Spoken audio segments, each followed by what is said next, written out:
Today, I'm going to be talking to you about everything that I'm expecting to happen in Jujutsu Kaisen Chapter 230. So Jujutsu Kaisen Chapter 229 was an absolute whirlwind of emotions. We saw Gojo finally gain an upper hand on Sukuna and be able to play off of it as we had seen in Chapter 228. From here, he moved to continue to battle Sukuna and ended up finally winning a battle of domains over Sukuna, which was absolutely amazing to see. But at the very end of the chapter, we were seeing that Sukuna was willing to use Maharaga and will in fact be pulling him out in Chapter 230. That is my prediction. That's my big prediction. Obviously, I've got some other stuff that I think is going to happen, and so I'd like to talk with you guys about that today. Chapter 230 won't be coming out for another week, which is why I'm posting this video right now so that you guys can watch it and kind of get an idea of what to expect from Akutami for Jujutsu Kaisen Chapter 230. Now, I think that Jujutsu Kaisen Chapter 230 is really going to focus on Gojo's battle with Maharaga. I think that we're absolutely going to see Gojo versus Maharaga and Sukuna. I think it's going to be an exceptionally interesting battle. As we do know, though, from Megumi's utilization of Maharaga, Maharaga doesn't really have a side when it comes to who summons him using the 10 Shadows Curse technique. Now, that could be different since it's said that Sukuna already has a better grip on the 10 Shadows Curse technique over Megumi, but I think that's something to definitely keep an eye out for in this battle. We did see at the very end of the last chapter, Chapter 229, Gojo went to go and use his Infinity against Maharaga, and Maharaga was immediately able to get rid of it and counter it, which is absolutely not great at all for Gojo. It means that one of his,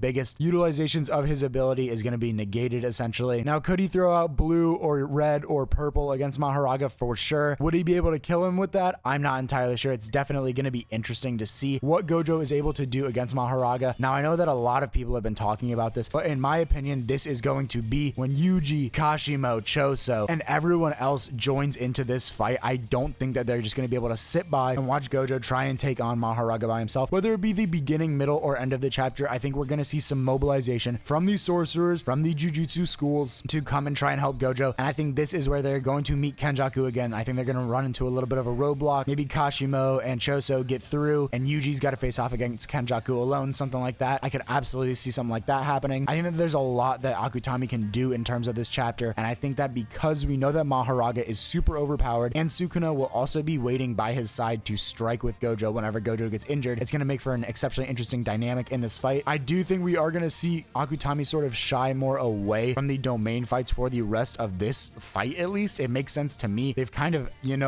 beat that into the ground, like 5 straight chapters of just domain battle against domain battle with some hands being thrown in the middle is kind of, I think all that Jujutsu Kaisen fans have in them. If we went back to domain battles after this, I think it would just kind of feel drawn out at this point and be like, maybe Akutami just doesn't know what direction to take it in. Now, I think Maharaga poses a threat to pretty much whoever he comes up against, and I think that Kashimo and Choso and Yuji and them can certainly help Gojo take Maharaga on, but we're not entirely sure what Maharaga's adaptation ability is in terms of each user. Can he adapt just to one person at one time, or can he adapt to multiple people all 6 times, since he has that rotating wheel on the top of his head that essentially, lets him adapt to that person's technique or to whoever he's fighting's technique. I think it's going to be really, really interesting to see what we were able to kind of glean from this in terms of Maharaga's ability. We know that Maharaga was an exceptionally powerful person back in the day, or exceptionally powerful, I guess, demon in general. Back in the day, he's a super crazy Shikigami, and I honestly wouldn't be surprised if Sukuna pulled out more Shikigami to try and use on Gojo. He did try to use Megumi's flying, zap owl thing. I don't know the name of that thing, but he tried to use that on Gojo at one point and it didn't work. I would not be surprised if we saw some other characters, get involved here, and, Sukuna maybe has to pull out some Shikigami to help fight. I think it would be definitely really interesting to see that. I think one thing that I'm really, really excited for in these coming chapters, I think we've got to see something happen with Yuta. He's been tweaking this entire fight about Gojo potentially losing, and I feel like he would be the first one to jump into action. He did say if he needed to, he would tag out with Gojo, and so that would definitely make it exceptionally interesting. He has massive reserves of cursed energy. We know that from, every single time that we've seen him on screen and on the cover or on the pages, at least. I think that Yuta would be a really, really good character to sort of bring into this fight, even if he just fought Kenjaku. He's essentially killed Geto once, although Gojo technically killed him. I would not be surprised if we saw it was Yuta and Yuji versus Kenjaku. I think that would be a really, really cool fight. There's a lot going on here. I would also really love to see something with Hikari. Hikari has that crazy curse technique with the domain. That's just absolutely absolutely unbelievable. I think he would be someone really cool to see match up against Maharaga because of his unkillable status. Like, how does Maharaga adapt to that? That would be such an interesting thing to happen. Do I think that specifically will happen? Not really. I think Hakari is definitely going to be more of a side character, although he is, you know, an exceptionally strong character that rivals the likes of Yuta and Gojo and, you know, anyone else that's super strong. But at this point, I really think, again, we're going to see Maharaga versus Gojo, and Sukuna is going to be on the sidelines in this fight. As for chapter 231, I'm very interested to see. I think a lot hangs on this chapter. I think chapter 230 could be referenced years from now when we talk about the final direction that Jujutsu Kaisen chose to go in. It's been said by himself, by Akutami, that he is not going to have a happy ending. And so should Gojo die, what does that mean for the rest of our characters? What does that mean for the rest of the series? I'm not entirely sure. I don't really want to think about that right now. I love Gojo. Obviously would not want him to die, but it is something that, you know, this chapter, a lot hangs in the balance. There's huge consequences for what happens when Gojo does face Maharaga. I would be very surprised, I would say, if Maharaga did end up killing Gojo, because we've seen Gojo and Sukuna go at it so unbelievably, like, crazily. And Sukuna was, I mean, granted, he kind of had to use his domain amplification and like smack the bejesus out of Maharaga, but he did smack the bejesus out of him. Like, it wasn't even really a fight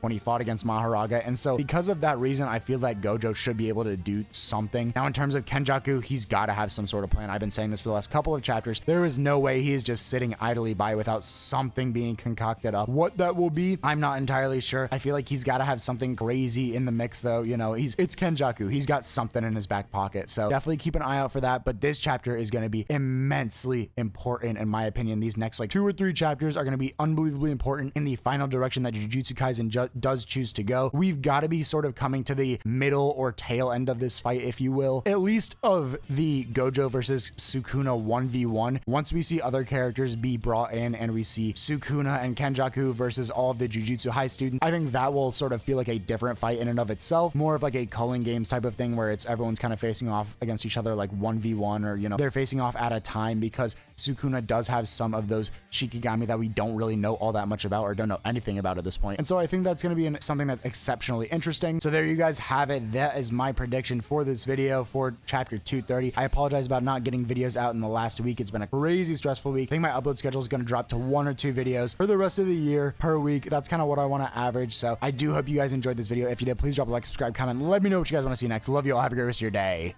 Peace.